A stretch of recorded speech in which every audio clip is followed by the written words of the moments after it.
السلام علیکم رحمۃ اللہ وبرکاتہ۔ گوہر شاہی مرحبا۔ اللہ تعالیٰ نے کلام مجید میں کیا فرما رہا ہے سنیں۔ آیت آل عمران آیت نمبر 100 سے 102 تک۔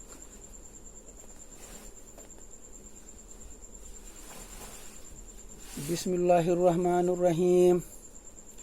یا ایہا الذین آمنوا انا توتوا فریقا من الذین اوتوا الکتاب یردکم بعد ایمانکم کافرین وکیف تکفرون وانتم تتلی علیکم آیات اللہ وفیکم رسولہ ومن یعتصم باللہ فقد ہدی الی صراطا مستقیم۔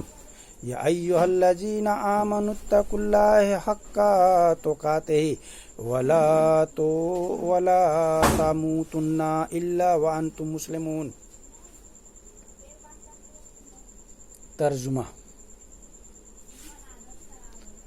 اے ایمان والو، اگر تم کچھ کتابوں کے کہے پر چلے تو وہ تمہارے ایمان کے بعد تمہیں کافر کر چھوڑے گا۔ تو اللہ تعالیٰ نے یہ فرما رہا ہے کہ اگر آپ اوروں کتاب کو پڑھیں گے تو آپ ایمان تو لا چکے ہو تو پھر کافر بھی ہو سکتے ہو۔ اسی لیے زیادہ الٹی سیدھی کتابیں نہ پڑھیں، اور آپ کے بیچ میں اللہ کے نبی جب آ چکا ہے تو آپ ان کی فرما برداری کریں، اور جو کلام مجید آپ کو عطا کیا گیا ہے وہ آپ پڑھیں اور اس پہ ایمان رکھیں۔ دوسری آیت میں کیا فرمایا جا رہا ہے 101 میں؟ اور تم کیوں کر کفر کرو گے، تم پر اللہ کی آیتیں پڑھی جاتی ہے۔ یعنی جب اللہ کے نبی آپ کے سامنے آیت پڑھتے ہیں جو اللہ کا کلام ہے تو آپ کفر کر ہی نہیں سکتے، اس لیے کہ جب اللہ کا کلام پڑھا جاتا ہے تو جب اللہ کے نبی کلام پاک پڑھتے ہیں تو ان کے جو نور نکلتا ہے جب پڑھتے ہیں تو ڈائریکٹ جو ہے مومن کے دل میں جاتا ہے، اسی لیے وہ گمراہ نہیں ہوتا ہے۔ اور جو انسان وہاں بیٹھا ہے وہ ایمان نہیں لایا ہے، اگر وہ منافق ہے تو اس کا دل سخت ہے، پتھر ہے، تو پھر اس کے قلب میں نہیں جاتا ہے وہ نور، اسی لیے وہ گمراہی پہ رہا ہے۔ تو جس کے قلب میں نور چلا گیا وہ سمجھ لیے اس کا دل منور ہو گیا اور وہ مومن بن گیا اور وہ امتی بن گیا۔ اور اس دور میں اب ہم لوگ تو ظاہری میں تو نبی کی تعلیم تو مل نہیں رہی ہے، تو ہم لوگوں کو پھر ولی اللہ کی تعلیم لینی پڑتی ہے، یا پھر یہ عالم ربانی کی تعلیم لینی پڑتی ہے۔ جب کوئی ولی اللہ جب اللہ کا کلام پڑھتا ہے تو جس طرح سے نبی صلی اللہ علیہ وسلم کلام پاک قرآن مجید کی تلاوت کیا کرتے تھے تو سامنے بندہ ہوتا تھا تو اس حرف کا، اس آیات کا نور اس کے سینے میں جاتا تھا، اسی طرح کوئی ولی اللہ اگر آپ کے سامنے میں کوئی بات بیان کرے گا تو کیونکہ اس کے سینے میں نور ہے، جب وہ کوئی بات بیان کرتا ہے تو اس کا نور نکل کے اس مومن بندے کے سینے میں چلا جاتا ہے جو اس کو مانتا ہے، جو اس کو جانتا ہے۔ تو اور اگر ہم لوگ کو اس ٹائم میں ولی اللہ اگر مؤثر ہو جائے تو پھر بیٹھے دیکھیں آپ کا دل کیسے پاک ہوتا ہے۔ اسی لیے اس دور میں ولی اللہ کی صحبت ضروری ہے ہم لوگوں کو۔ اس لیے جب ولی اللہ ملے گا تب پھر نبی کی صحبت، نبی کی بارگاہ میں ہم لوگوں کو روح کو لے کے جائے گا، پھر وہاں دیکھنا کیسی تعلیم ملتی ہے۔ جو امتی کو تعلیم ملتا تھا وہی تعلیم پھر ہم لوگوں کو وہاں روح کو تعلیم ملے گا جب نبی کی محفل میں ہم لوگ کو ملے گا۔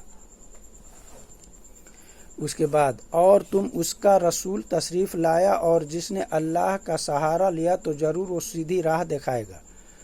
تو جب اللہ کا بات آپ مانیں، اللہ کا رسول کا بات مانیں گے تو اللہ کا رسول جو ہے وہ آپ کو سیدھی راہ دکھا رہا ہے کہ دیکھو یہ اللہ کا راستہ ہے، یہ سیدھی راہ ہے، اس پہ چلو گے تو اللہ راضی ہو جائے گا۔ تو ہم لوگوں کو چاہیے کہ اللہ کی ہر بات، اللہ جو کلام پاک میں فرمایا ہے اس کی ہر بات کی پیروی کریں، یعنی نبی کی ہر بات کو مانیں۔ یہ سمجھ لیے اللہ کی بات نبی کی بات ہے، اللہ نے جو نبی کو فرمایا وہی ہم لوگوں کو فرما رہا ہے۔ اور آیت نمبر 102 میں اے ایمان والو، اللہ سے ڈرو جیسا اس سے ڈرنے کا حق آیا ہے، اور ہرگز نہ مرنا مگر مسلمان ہو کے، اور اللہ سے ڈرتے رہیں جس طرح سے اللہ کے نبی نے فرمایا ہے کہ آپ اس طرح سے ڈرو۔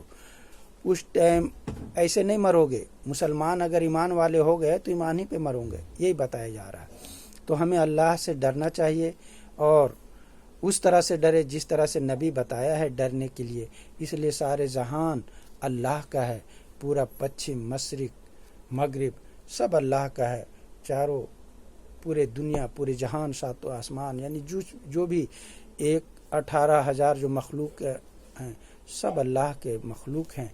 پانی میں رہنے والا، ہوا میں رہنے والا، زمین پہ رہنے والا سب اللہ کے مخلوق ہیں. زمین کے اندر بھی رہتا اللہ کے مخلوق.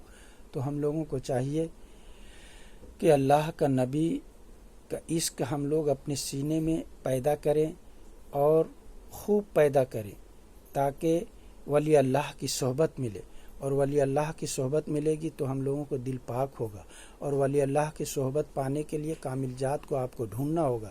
جب تک نہیں ملے گا آپ کا دل پاک نہیں ہوگا. شریعت تو ہمیں معلوم ہے 5 ارکان ہیں. 5 ارکان میں اگر ہم نہیں کرتے ہیں تو گناہ ہوگا، اور کرتے ہیں تو پھر اللہ کا فرض ادا کر رہے ہیں. اور مگر جو اللہ کا جو عشق ہے اس کے لیے آپ کو کوئی ولی ذات کو ڈھونڈنا پڑے گا، اور ولی ذات ملے گا تبھی آپ کا بیڑا پار ہوگا. اسی لیے کہتے ہیں کہ کہیں نہ کہیں سے آپ وابستہ ہوں گے. اگر کہیں کچھ نہیں سمجھ میں آتا ہے تو پھر گوہر شاہی سرکار ہیں، ان کے قدموں میں آ جائیں. ان کی تعلیم اللہ ٹی وی سے چل رہی ہے. رات میں آتے ہیں لیب سیدی جی یونس الگوہر، 3 بجے آتے ہیں لیب، 5:30 بجے صبح تک رہتے ہیں، بیان فرماتے ہیں. روحانیت سے کوئی بھی جڑا ہوا سوال ہو آپ پوچھیں، آپ کو ایک دم جواب ملے گا. انشاءاللہ صحیح جواب ملے گا. آپ آئیں اللہ ٹی وی پہ اور روحانیت سیکھیں، دیکھیں حق اور باطل کیا ہے. اللہ تعالی ہم لوگوں کو زیادہ پڑھنے سے سمجھنے کی توفیق عطا فرمائے. یعنی ہم لوگ کو چاہیے کہ اپنی زندگی میں عمل لائیں. عمل لائیں گے تبھی کامیاب ہوں گے. ان سننے کو تو بہت کچھ سنتے ہیں مگر عمل ہماری زندگی میں نہیں ہے. اور عمل جب آئے گی جب کوئی کامل ذات مل جائے گا، ورنہ اسی طرح سے ہم لوگ بھٹکتے رہیں گے. جس طرح سے آج ہم لوگ 72-73 فرقے ہو گئے ہیں. آئیں اور امتی بنیں گے تو دل میں نور آئے گا. اور اللہ کے نبی اللہ نے فرما دیا ہے کہ ایک میرا محبوب اور اس کا امتی دیدار کرے گا. تو سب سے بڑی سنت ہے کہ اللہ کا دیدار. اور ہم لوگ کبھی اللہ کے دیدار کے لیے سوچتے بھی نہیں کہ اللہ کا دیدار کرے. جب اللہ نے فرما دیا ہے تو ہم لوگوں کو چاہیے کہ ویسا کوئی راستہ ڈھونڈے جو اللہ کے رسول کی بھی تعلیم ملے اور اللہ تک مجھے پہنچائے. تو اس کے لیے آپ کو کوئی کامل ذات کی تلاش کرنی ہوگی. السلام علیکم. گوہر شاہی مرحبا.